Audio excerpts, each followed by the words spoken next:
Hey, what is up guys? My name is Daniel and today I wanted to talk about something that I have been putting off for like 2 days now.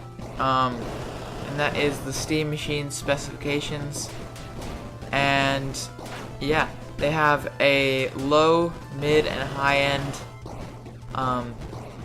versions right now that they're going to be shipping for the prototype units. And there's going to be 300 prototype units if you didn't know that already.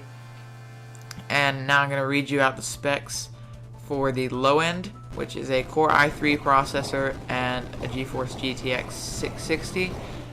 I don't know why they're going with the i3, to be honest.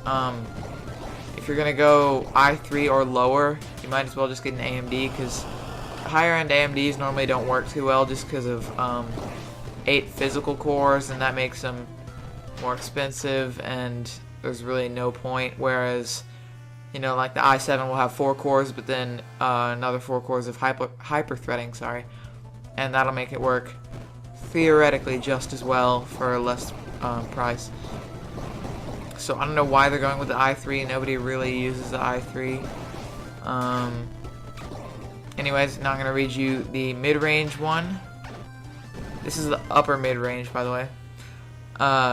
There's a Core i5 processor. That's all it says. It doesn't say what kind. And then they'll have anywhere between a GTX 780 and to a 760. Yeah, me personally, I have a 660 Ti and Sandy Bridge Core i7. But yeah, you know, I've been upgrading those for a little while now, though. And it says all versions come with 16 gigabytes of DDR3 RAM, as well as 3 gigabytes of VRAM, which I love.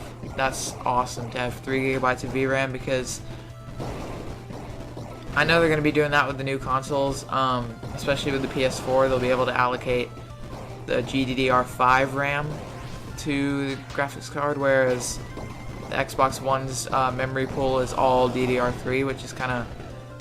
You probably won't see a difference until, like, I don't know, 3-4 years from now.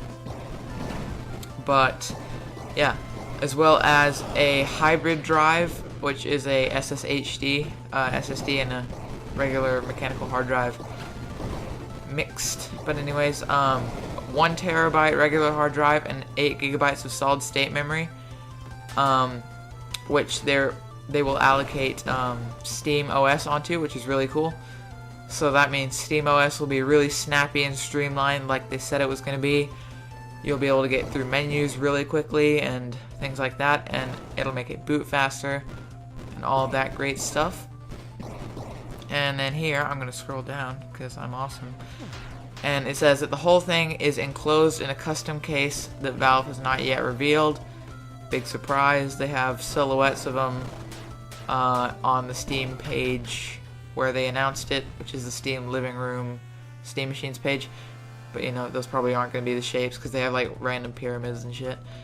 But, yeah. So here's the dimensions for one of them. It's going to be 12.4 by 12 inches and 2.9 inches tall. That's not terrible. Yeah. That's about the size of an Xbox 360. The slim one. The one which I do not currently have. I have one of the shitty old arcade ones. The white ones. But, so it's going to be slightly larger than an Xbox 360 Slim.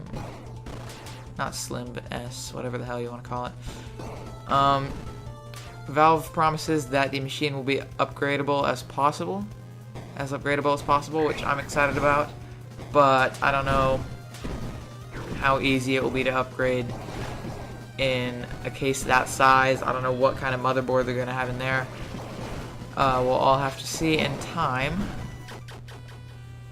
And Valve said that it's not overkill, but it's not the price of your typical game console, so it's not going to be, you know, charging you money for redundancy, but it is going to be worth the money, but it will be more expensive than, say, an Xbox One or a PS4.